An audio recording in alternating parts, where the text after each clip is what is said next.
Movie की शुरुआत में स्टीला नाम के एक बहुत ही अमीर लड़की को दिखाते हैं। ये शायद जरूरत से ज्यादा अमीर है और अपने बेडरूम से हॉल में जाने के लिए इसके आगे रेड कारपेट बिछाया जाता है। फिर उसका भाई फिलिप को दिखाते हैं जिसकी ड्रेस भी ऑडी कार से ज्यादा महंगी होती है। वो ऑडी कार को अपने पैर की धूल समझता है। तो आप सोच लीजिए ये लोग कितने अमीर होंगे। इनकी बुरी आदत ये होती है कि ये हर चीज में अपनी अमीरी दिखाते फिरते हैं। इनका एक छोटा भाई भी है अलेक्जेंडर, जो यहाँ बिना शर्ट के किसी के घर की खिड़की से कूद कर भाग रहा है। ये हर किसी के साथ अफेयर कर लेता है, बिल्कुल प्ले बॉय है। फिर तीनों के अमीर बाप फ्रांसिस को दिखाते हैं। स्टीला मेकअप के बिना अपने कमरे से बाहर नहीं निकलती। एक छोटी सी गलती के लिए वो अपने ब्यूटिशियन को डांटती है कि ये कौन सा वाला मेकअप लगा दिया तुमने। उसे कमरे से बाहर आते देखकर नौकर चाकर अलर्ट हो जाते हैं और रेड कारपेट बिछाते हैं। उस पर चलकर वो बाहर आती है और अपने बॉयफ्रेंड टॉम से मिलने जाती है। उसी से वो शादी करना चाहती है। डार्लिंग देखो तो ये कैसा मेकअप करवा दिया है उस आदमी ने, सो चीप। ये कहकर वो टॉम को अपना दुखड़ा सुनाती है। वो कहता है हनी तुम तो बिना मेकअप के ही बहुत ही खूबसूरत लगोगी। दूसरी ओर फिलिप अपने पिता फ्रांसिस के पास जाकर कहता है कि डैड मेरे पास एक सुपर बिजनेस प्लान है, आप मुझे सिर्फ 100 करोड़ डॉलर दे दीजिए। उसका फालतू सा आइडिया सुनकर बेचारा फ्रांसिस खुद को कोसने लगता है कि पता नहीं इस बेवकूफ को मैंने पैदा क्यों किया। और वो बेटे का दिल दुखाना नहीं चाहता और कहता है हम इसके बारे में बाद में बात करेंगे, पर ये एक इम्पोर्टेंट डॉक्यूमेंट है, तुम इसे मेरे पार्टनर तक पहुंचा दो। फ्रांसिस को लगता है कि कम से कम ये सिंपल काम तो ठीक से करेगा ही। वहाँ छोटू अलेक्जेंडर अपने कॉलेज प्रोफेसर की पत्नी के साथ अपना खेल शुरू कर देता है। लगता है ये इस जन्म में नहीं सुधरेगा। यहाँ टॉम किसी पार्टी में गाना गाता है। स्टेला के पास उसकी फ्रेंड बैठी होती है और वो टॉम के साथ फ्लर्ट कर रही होती है। अब स्टेला गुस्से में अंदर जाती है और वहाँ के पार्टनर्स पर चिल्लाती है कि ड्रिंक्स लाने में और कितनी देर लगेगी, बाहर आकर सर्व नहीं कर सकते क्या। इस तरह वो बेचारों को ताने मारने लगती है। वो नहीं, उसका पैसा बोल रहा होता है। वहाँ का एक बारटेंडर है मैथ्यूज, जिसकी माँ स्टीला के घर में केयर टेकर है। वो स्टीला को बचपन से जानता है। वो कहता है सॉरी मैम जरा देर हो गई, ये लीजिए आपका ड्रिंक और आपको जो भी चाहिए मैं खुद आपके पास लेके आऊंगा, आप टेंशन मत लीजिए और पार्टी एंजॉय कीजिए। अब उसका ये स्वभाव देखकर स्टीला शांत हो जाती है। तब टॉम पूछता है कि वो कौन है। स्टीला कैजुअली कहती है कि वो एक मामूली सा नौकर है। उसका दिल इतना भी बड़ा नहीं होता कि वो उसे अपने बचपन का दोस्त ही कह दे। अब ज्यादातर लोग ऐसी गलती करते हैं। कई बचपन में ये कहने से शर्माते हैं कि उनकी माँ या पिता मजदूरी करते हैं, ड्राइवर हैं, पियोन है या सिक्योरिटी गार्ड है। ईमानदारी से करने वाले काम को बताने में बच्चे और बड़े पता नहीं क्यों झिझकते हैं। क्या आपको इस तरह का कोई अनुभव है या आपने कभी ऐसा फील किया है? कमेंट्स में जरूर बताएं कि क्या आपने अपने साथ या किसी दूसरे के साथ ऐसा होते हुए देखा या सुना है। और दोस्तों आपने कब रियलाइज किया कि काम तो सबका इम्पोर्टेंट है, उसमें कोई ऊंच नीच नहीं होती। मेरे हिसाब से तो ऊंच और नीच सिर्फ सोच में होती है, बाकी काम तो सभी का बराबर है। हमारे पेरेंट्स या हम जो भी काम कर रहे होते हैं हमें उस पर हमेशा गर्व करना चाहिए। चलो ज्ञान की बातें बहुत हो गई, मूवी कंटिन्यू करते हैं। अपने बच्चों को लेकर फ्रांसिस बहुत दुखी होता है क्योंकि वे ना तो मेहनत की अहमियत को समझते हैं और ना ही पैसों की। अब वो अपनी परेशानी घर के केयर टेकर के साथ शेयर करता है, जो कि कई सालों से वहाँ पर काम कर रही थी। वो बहुत ही जिम्मेदार औरत होती है और कहती है कि आपकी पत्नी को गुजरे हुए कई साल हो गए हैं, बच्चे भी बड़े हो चुके हैं, आप हैं कि इस उम्र में भी भागदौड़ कर रहे हैं और अपनी कंपनी को चलाने में बिजी रहते हैं।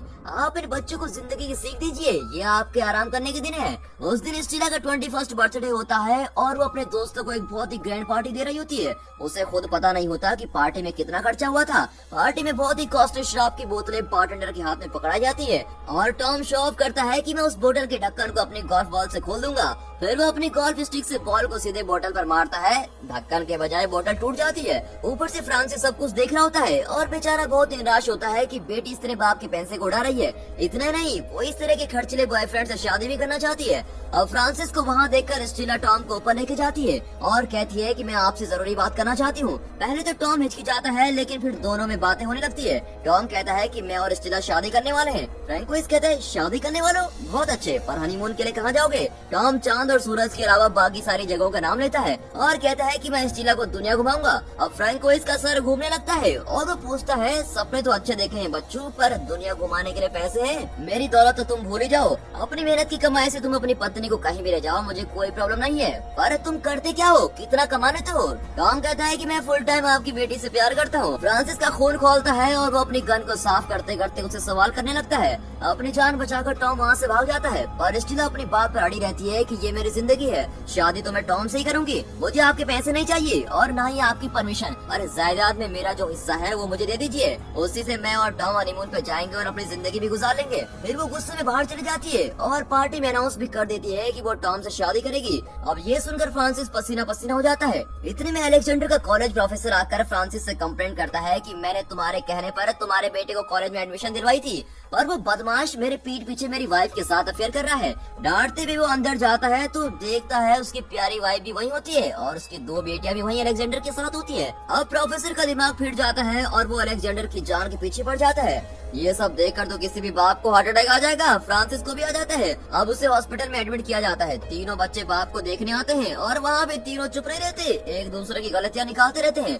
कुछ देर में वे आपस में लड़ने भी लगते हैं। फिर एक दिन अचानक तीनों के क्रेडिट कार्ड्स ब्लॉक हो जाते हैं। इस बारे में उनमें फिर से बहस शुरू हो जाती है। तब वहाँ पुलिस वाले आते हैं और उन्हें देखकर तीनों डर जाते हैं। उनके बंगलो, गाड़ी, हर चीज पर पुलिस कब्जा कर लेती है। फ्रांसिस चुपचाप तीनों को लेकर वहाँ से निकलता है और रास्ते में गन पॉइंट पर एक गाड़ी को रोकता है। फिर उस ड्राइवर को धमकाकर उससे गाड़ी ले लेता है। अब चारों उस गाड़ी में जा रहे होते हैं। असल में ये सब कुछ फ्रांसिस ने ही सेट किया होता है। ये गाड़ी भी उसकी फ्रेंड की होती है और अपने बच्चों को सबक सिखाने के लिए उसने अपने दोस्तों को पुलिस वाले के भेष में आने को कहा था। वो बच्चों को बताता है कि हमारी कंपनी का मैनेजर हराम को निकला, टैक्स पेमेंट में उसने कई गोलमाल किए और इसलिए टैक्स डिपार्टमेंट ने हमारा सब कुछ सील कर दिया है। बच्चों, अब हमारे पास फूटी कौड़ी भी नहीं बची और हम गरीब रेखा से भी नीचे आ चुके हैं। तीनों घबराकर पूछते हैं कि पापा अब क्या होगा। फ्रांसिस कहता है कि एक टूटा फूटा घर है जहाँ मैं बचपन में रहता था, अब हमें वहीं जाकर रहना पड़ेगा। तीनों पूछते हैं कि टूटे घर में, और हम, हाँ बेटा, किस्मत का खेल है। जब पैसे थे तो तुम लोगों ने उसे उड़ाने में कोई कसर नहीं छोड़ी और अब बिना पैसों के भी जीना सीख लो। ये कहकर वो उन्हें घर के अंदर लेके जाता है। वहाँ घर बहुत ही पुराना और गंदा होता है। पूरे घर में मकड़ियों के जाले होते हैं। लगता है भूत भी वहाँ से डरकर भाग गए थे।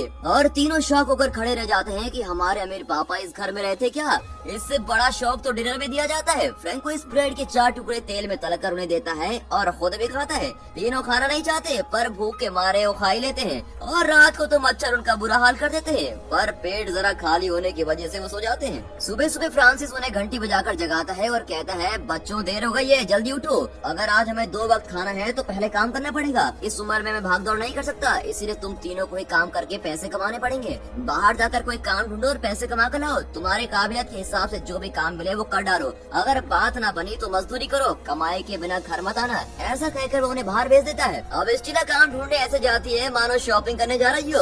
अलेक्जेंडर बिल्डिंग कंस्ट्रक्शन की साइट पर जाता है और वहाँ के मजदूरों का खाना टेस्ट करने के बहाने पूरा खा ही लेता है। इसलिए टॉम को कॉल करती है कि हम वेकेशन के लिए एक अच्छी जगह पर आए हैं। अब फिलिप अपने एक अमीर दोस्त को मीट करता है और कहता है कि उस दिन मैंने बिजनेस प्लान बताया था ना, याद है? मेरे पापा तो गरीब रेखा से भी नीचे आ चुके हैं यार, इसलिए 100 करोड़ नहीं दे पाएंगे, पर क्या तुम अपने पापा को प्लान बनाकर पैसे मांग सकते हो? फ्रेंड हंसकर कहता है, यार तू भी मजाक करता है, उस प्लान जैसा बकवास मैंने आज तक नहीं सुना। मेरे पापा तो फूटी कौड़ी नहीं देंगे। अब फिलिप कहता है, पर उस दिन तो तू कह रहा था सुपर आइडिया है, और कितनी बार तूने मुझसे पैसे लेकर शराब भी पी थी, भूल गया क्या सब? फ्रेंड कहता है, अरे वो तो मैंने मजाक में ही कह दिया था, तुम जैसे पैसे उड़ाने वाले मैंने कहीं नहीं देखे। अब फिलिप दुनिया की चाल चलन समझने लगता है और खाली हाथ घर लौट आता है। दोनों भाइयों ने एक पैसा भी नहीं कमाया था और वे उदास बैठे होते हैं। फ्रांसिस को उन पर गुस्सा आता है। इतने में स्टीला एक टैक्सी में आकर उतरती है। सब सोचते हैं कि चलो शुक्र है वो कुछ कमा कर लाई है, पर वो ढेर सारे ड्रेसेस खरीद कर लाई होती है और कहती है मेरे पास चेंज करने के कपड़े नहीं है, इसीलिए मैंने थोड़ी शॉपिंग की थी। वो पूछते हैं इसके पैसे कहाँ से आए? वो कहती मैंने फिलिप की कॉस्टली वॉच उड़ा दी, उसे बेच कर ये सब लाई हूँ। अब ये जानकर फिलिप उस पर चिल्लाता है कि तुम्हारा दिमाग घास चढ़ने गया था क्या? यहाँ खाने को एक दाना नहीं है और तुम इतनी सारी ड्रेसेस खरीद कर लाई हो, कुछ पैसे बचा कर तो थोड़ी डबल रोटी लेके आती। तब स्टीला जवाब देती है कि भाई सब खरीद कर $50 बचे थे और वो भी मैंने टैक्सी ड्राइवर को दे दिए। फिलिप का खून खोलता है और वो कहता है कि अब हम क्या खाएंगे? ये खाएंगे कहकर कपड़ा मुंह में दबाने की कोशिश करता है। फिर उनके बीच लड़ाई शुरू हो जाती है, लेकिन स्टीला ने उनकी केयर टेकर को फोन किया होता है और अपनी हालत के बारे में बताकर उनसे मदद मांगती है। अब केयर टेकर अपने बेटे के साथ वहाँ आती है और उनकी हालत उससे देखी नहीं जाती। वो कहती है कि इतनी बदतर जिंदगी आप लोग क्यों गुजार रहे हैं? मैं ये घर साफ कर देती हूँ और मैंने अपने रिटायरमेंट के लिए कुछ पैसा जमा करके रखा है, उसको मैं आप सबको दे देती हूँ। मेरा सारा पैसा आप ही का तो है। ऐसा कहकर वो अपने मालिक की फैमिली को बचाने के लिए तैयार हो जाती है, पर फ्रांसिस मना कर देता है कि बच्चों को इस तरह मत बिगाड़ो, मुश्किल हालात में जीकर वे जिंदगी को समझ जाएंगे। तुम्हारी रहमदिली के लिए शुक्रिया। ऐसा कहकर वो उसको वहाँ से भेज देता है। इतने में उसका बेटा मैथ्यूज स्टीला से कहता है कि मेरे होटल में बर्तन साफ करने और सर्विस करने का काम खाली है, तुम चाहो तो वहाँ ज्वाइन कर सकती हो, हम महीने में तुम्हें तनख्वाह भी दे देंगे और रोज की टिप्स भी मिलेगी। स्टीला सोच में पड़ जाती है और अगले दिन होटल में जाती है। दूसरी ओर फिलिप रिक्शा चला रहा होता है। वहाँ उसके और दूसरे रिक्शे वाले में लड़ाई होती रहती है। वो हमेशा इसके कस्टमर छीनता रहता है। होटल में स्टीला सर्विस करने के काम को सीख रही होती है। इसी तरह उस दिन फिलिप और स्टीला को मिले पैसों से वे खाना खाते हैं, लेकिन छोटू अलेक्जेंडर देखिए किस तरह आराम से लेटा हुआ है। फिलिप गुस्से में आकर उसको धक्का देकर नीचे गिराता है और उसे धमकाने लगता है कि बिना काम किए खाना कैसे मिलेगा। बहुत साल बाद पूरा परिवार एक साथ बैठकर खाना खाता है। वे अलेक्जेंडर से कहते हैं कि काम नहीं किया और खाने चले आए, खाना नहीं मिलेगा। वे कहता है कि तुम लोग नहीं दोगे तो क्या मैं भूखा मर जाऊंगा? मैं तो जंगल के फल फूल खाकर आराम से जी लूंगा, और कहकर बाहर घूमने चला जाता है। वहाँ जो भी उसको फल मिलता है उसको खा लेता है, लेकिन किसी फल से उसको एलर्जी हो जाती है और वो उल्टियाँ करने लगता है। अगले दिन फिर से फिलिप और दूसरे रिक्शे वाले में लड़ाई हो जाती है। वो कहता है चलो रिक्शे पे रेस करते हैं, और रेस में फिलिप आगे निकल जाता है और वो आदमी उसके कस्टमर अपनी गाड़ी में बिठा लेता है। अलेक्जेंडर घर पर ही होता है। अब फ्रांसिस पूछता है कि क्या तुम्हें कोई काम नहीं आता? वो कहता है कि मुझे प्लम्बिंग और पेंटिंग का काम आता है। अबे करोड़पति बाप का बेटा होकर ये सब तूने कहाँ से सीखा? वो कहता है कि स्कूल में मेरी और हेडमास्टर की बनती नहीं थी, और उसे मजा चखाने के लिए मैंने स्कूल के सेप्टिक टैंक को हेडमास्टर के ऑफिस से कनेक्ट कर दिया था। उस काम के लिए तो मैंने 1 महीने की ट्रेनिंग भी ली थी, और काम तो एकदम फर्स्ट क्लास किया था मैंने। हेडमास्टर मुझसे डरने लगे थे। देखिए इसे क्लास में फर्स्ट क्लास होने की बजाय गधा कौन से काम में फर्स्ट क्लास निकला, लेकिन उसकी वही शरारत अब उसके काम आती है। वो फ्रांसिस से कहता है डैड इस घर के सारे पाइपलाइन ठीक करके इसे अच्छा घर बनाएंगे। फ्रांसिस को जरा खुशी होती है कि चलो कुछ तो काम आता है इसको। होटल में एक आदमी स्टीला को इरिटेट करता है और उसको डांटता रहता है कि मैंने क्या मंगाया था और तुम क्या लेकर आ गई, बहरी हो क्या? गुस्से में स्टीला उस पर चिल्ला देती है और अंदर जाकर कंप्लेंट करने लगती है कि इसमें पालक नहीं है, इसीलिए वो आदमी मुझ पर चिल्ला रहा है। मैथ्यूज उसे समझाता है कि आज उस आदमी ने तुम्हारी इंसल्ट की है, और पैसों के घमंड में उस दिन तुम जब मेरे साथियों पर चिल्ला रही थी तो हमें भी बहुत दुख हुआ। स्टीला अपनी गलती समझ जाती है और उसका गुस्सा थोड़ा कम हो जाता है। वो पालक लेकर उस आदमी को सर्व करने जाती है, पर उसके साथ ही उसको रोककर कहते हैं कुछ भी हो उस आदमी को इतने बुरे शब्द नहीं कहने चाहिए थे, और सब मिलकर उस डिश पर थूक देते हैं और कहते हैं अब जाकर उसे दे दो।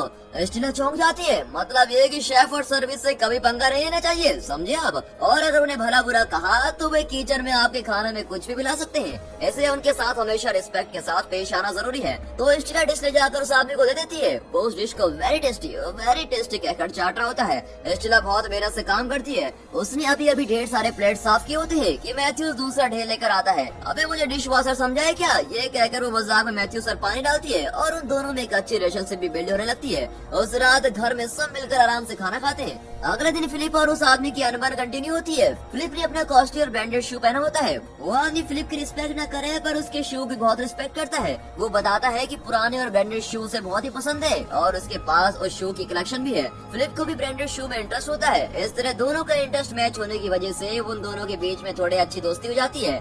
वहाँ टॉम स्टीला को भूलकर उसकी फ्रेंड के साथ चक्कर चला रहा होता है। वो लड़की कहती है कि तुम मुझसे शादी कर लो क्योंकि स्टीला अब अमीर नहीं रही। उसकी केयर टेकर ने मुझे सब बात बताई। टॉम कंफ्यूज होकर पूछता है कि स्टीला तो किसी वेकेशन पर गई है ना, तो तुम कुछ और ही कह रही हो? उसके पापा की कंपनी तो अच्छी खासी चल रही है। और ये कहकर वो कुछ सोचने लगता है। अब यहाँ पर बहुत कम पैसों में फ्रैंकोइस और उसका परिवार बहुत खुश रहता है। होटल में शेफ और सर्वर्स के बीच कंपटीशन चल रही होती है कि कौन ज्यादा ड्रिंक कर सकता है, पर दोनों टीम्स पीने में माहिर होती है। इस तरह वे एंजॉय करते हैं और सब कुछ अच्छा चल रहा होता है।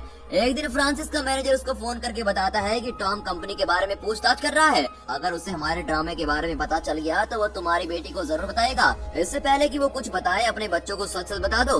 फ्रांसिस कहता है कि अभी तो हमने शुरुआत की है, हम सब यहाँ पर खुश हैं और थोड़े दिन तो मैनेज कर लो, मैं तुम्हें बाद में फोन करूंगा। फिलिप को उसका रिक्शे वाला फ्रेंड अपने पुराने ब्रांडेड शू दिखाता है। ये ब्रांड मार्केट में नहीं है, पर शू का डिजाइन बहुत ही अलग किस्म का होता है। इन पुराने डिजाइन को देखकर वो उन्हें रिडिजाइन करने की सोचते हैं। वहाँ घर पर फ्रांसिस अकेला होता है। तब टॉम वहाँ आता है और कहता है मुझे पता चल चुका है कि आप लोग ड्रामा कर रहे हैं। मुझे ये भी पता है कि आप अपने बच्चों को सुधारने के लिए ऐसा कर रहे हैं। अगर उन्हें पता चल गया कि आप उन्हें धोखा देकर इस खंडर में ले आए और उनसे इतना काम करवा रहे हो तो सोचिए वे आपसे कितना नाराज होंगे। और आप घबराइए मत, मैं उन्हें कुछ नहीं कहूँगा। और इतने में तीनों बच्चे वहाँ जाते हैं। अचानक टॉम रहमदिली की एक्टिंग करने लगता है और कहता है सिर्फ आपकी खातिर मैंने जर्मनी में अपनी पूरी जायदाद बेच दी है और उन पैसों से आपका पूरा टैक्स फाइन के साथ भर दिया है। अब आपके परिवार को छुप कर रहने की कोई जरूरत नहीं है। चलिए आप सब आकर मेरे साथ रहिए। और ऐसा कहकर वो हीरो बनने की कोशिश कर रहा होता है। तीनों उसकी बात को सच मानकर उसे सर पर उठा लेते हैं। फिर वो उन्हें अपने साथ लेके जाता है। अगले दिन वो स्टीला को एक चर्च में लेके जाता है और कहता है आज हमारी शादी है। स्टीला चौंक कर पूछती है कि इस तरह छुपकर शादी थोड़ी ना होती है बिना फ्रेंड्स और फैमिली के। कम से कम मेरे पापा और भाइयों को तो बुलाना ही पड़ेगा। टॉम कहता है कि वो सब हम बाद में करेंगे, पहले हम एक सिंपल शादी कर लेते हैं ताकि लीगली हमें कोई अलग न कर सके। पहले शादी रजिस्टर कर लेते हैं, फिर सबको बुलाकर एक ग्रैंड पार्टी देंगे। स्टीला भी उसकी बात मान लेती है क्योंकि बेचारे ने उसकी खातिर जर्मनी में अपनी जायदाद जो बेची थी। अब फ्रांसिस को दाल में कुछ काला लगता है। वो स्टीला को फोन करता है और बताता है कि प्लीज टॉम से ब्रेकअप कर लो। मेरी एक छोटी सी गलती का फायदा उठाकर वो तुम्हारी जिंदगी बर्बाद करना चाहता है। उसने कोई जायदाद नहीं बेची, जायदाद होगी तो बेचेगा ना, वो ढोंगी है, प्लीज उससे बच कर रहो। और स्टीला का फोन टॉम के पास होता है और वो जवाब देता है, ओके अंकल, जैसी आपकी मर्जी, थोड़ी देर में शादी हो जाएगी और फिर मैं आपको फोन करूंगा, हमें आशीर्वाद दीजिए। Thank you uncle, bye uncle. ये कहकर वो कॉल काट देता है और फोन स्विच ऑफ कर देता है। फिर स्टीला से कहता है, तुम्हारे पापा शादी से बहुत खुश हैं, क्या ये तुम्हारे लिए काफी नहीं? चलिए करो, लेट्स एंजॉय द वेडिंग कहकर वो स्टीला को लेके जाता है। फ्रांसिस टेंशन में अपने बेटों के साथ शादी रोकने के लिए निकलता है और चर्च में शादी की पूरी तैयारियां हो चुकी है। टॉम से पूछते हैं कि क्या शादी के लिए तुम राजी हो? वो हाँ में जवाब देता है। फिर स्टीला से पूछा जाता है, उसके जवाब देने से पहले उसे एग्रीमेंट पर साइन करना होता है। उसमें लिखा होता है कि शादी के बाद उनकी जिंदगी एक हो जाएंगी और दोनों की जमीन, जायदाद, बिजनेस इत्यादि दोनों मिलकर संभालेंगे। अगर शादी के बाद किसी कारण से डाइवोर्स होगा तो जायदाद का आधा हिस्सा टॉम का और आधा स्टीला का हो जाएगा। सिर्फ एक शादी करके टॉम का ये 1000 करोड़ का मालिक बनने वाला था। स्टीला ये सब नहीं समझती और पूछती है कि ये एग्रीमेंट साइन क्यों करवा रहे हो? टॉम कहता है, स्टीला तुम्हें मुझ पर भरोसा नहीं? मैंने अपनी जायदाद बेचकर तुम्हें बचाया है, एक साइन की तो बात है, साइन करो और प्लीज शादी के लिए हाँ भी कर दो। उस पर भरोसा करके स्टीला हाँ करने वाली होती है कि अचानक शादी रोको करके चिल्लाता हुआ फ्रांसिस वहाँ पहुँच जाता है। फिर वो सबके सामने सारी सच्चाई बताता है कि टॉम एक फ्रॉड है, उसकी कोई जायदाद नहीं है और न ही उसने हमारे परिवार को बचाया है। असल में हमारे बिजनेस और जायदाद को कुछ नहीं हुआ है, लेकिन मुझे बहुत दुख है कि मेरे बच्चे पैसों का मोल नहीं समझ रहे। तुम लोग बिना मेहनत किए करोड़ों रुपए खर्च कर रहे थे और गुलछर्रे उड़ा रहे थे। स्टीला तुम अपने फ्रेंड्स और पार्टीज में कैसे पैसे उड़ा रही थी? फिलिप अपने बेकार आइडियाज के लिए मुझसे करोड़ों मांग रहा था और अलेक्जेंडर की तो पूछो ही मत। तुम सब नालायक निकले, लूजर निकले, लेकिन मैं अपने बच्चों की जिंदगी इस तरह बर्बाद होते हुए नहीं देख सकता, इसलिए मैंने ये खेल खेला ताकि तुम लोग जिंदगी का असली महत्व समझो। तब स्टीला कहती है कि डैड एक मिनट रुकिए, क्या कहा आपने? हम सब लूजर हैं? एक बाप होकर अपने बच्चों के बारे में ऐसा सोचते हैं आप? बच्चे चाहे जैसे भी हो, एक अच्छा बाप उन्हें हर हालात में अपनाता है। उस हिसाब से एक बाप होने के नाते आप हार चुके हैं। आप हैं लूजर, हमें सुधारने चले थे आप, पहले आप खुद को सुधार लीजिए। इस तरह अपने पिता को डांट कर वो गुस्से में चली जाती है, पर जाने से पहले टॉम के गाल पर ऐसा तमाचा मार कर जाती है कि वो हमेशा याद रखेगा और इसलिए टॉम से वो बच जाती है। फिलिप और अलेक्जेंडर भी अपने पिता से नाराज होकर चले जाते हैं और बाप और बच्चे में इस तरह ब्रेकअप हो जाता है। अब इस बात को हुए लगभग 6 महीने बीत चुके हैं। उस पुराने घर में वे 6 महीने रहे थे, तो लगभग 1 साल हो चुका है। बेचारा फ्रांसिस अब अकेला पड़ जाता है। अब स्टीला का जन्मदिन आता है। फिलिप, अलेक्जेंडर और स्टीला उस पुराने घर में रहते हैं। वो घर बिल्कुल नया है, पर फ्रांसिस अपने बंगले में अकेला रहता है।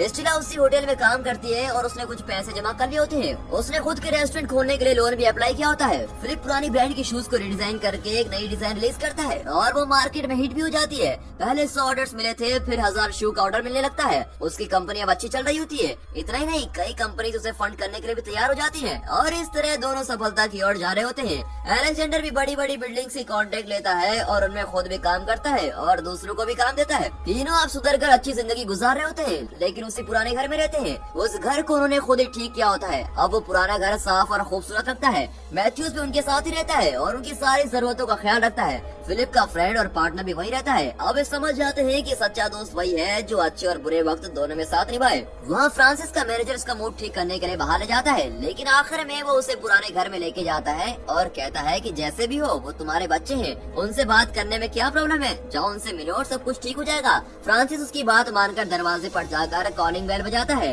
वे दरवाजा खोलते हैं और फ्रांसिस को देखकर बिल्कुल चौंक जाते हैं। केक कट करने का समय हो चुका था। उन लोगों की बोलती बंद हो जाती है। अपनी मेहनती और काबिल बच्चों को देखकर फ्रांसिस बहुत ही खुश होता है और कहता है, मैं मानता हूँ कि मैंने तुम्हें तकलीफ पहुँचाई है, पर उस दिन में वो कदम नहीं उठाता तो तुम लोग अपने पैरों पर खड़े नहीं हो पाते। बाप हो तुम्हारा, तुम्हारी भलाई ही चाहता हूँ। आज तुम लोगों को सच्ची खुशी मिली है और सच्चे दोस्त मिले हैं। मैं तुम सबको इसी तरह खुश देखना चाहता हूँ। आज मुझे जो खुशी मिली है वो करोड़ों डॉलर्स की मिली है। तुम लोग तो मुझसे बात नहीं करोगे, कोई बात नहीं। Happy birthday Stella and I love you all. ये कहकर फ्रांसिस चला जाता है।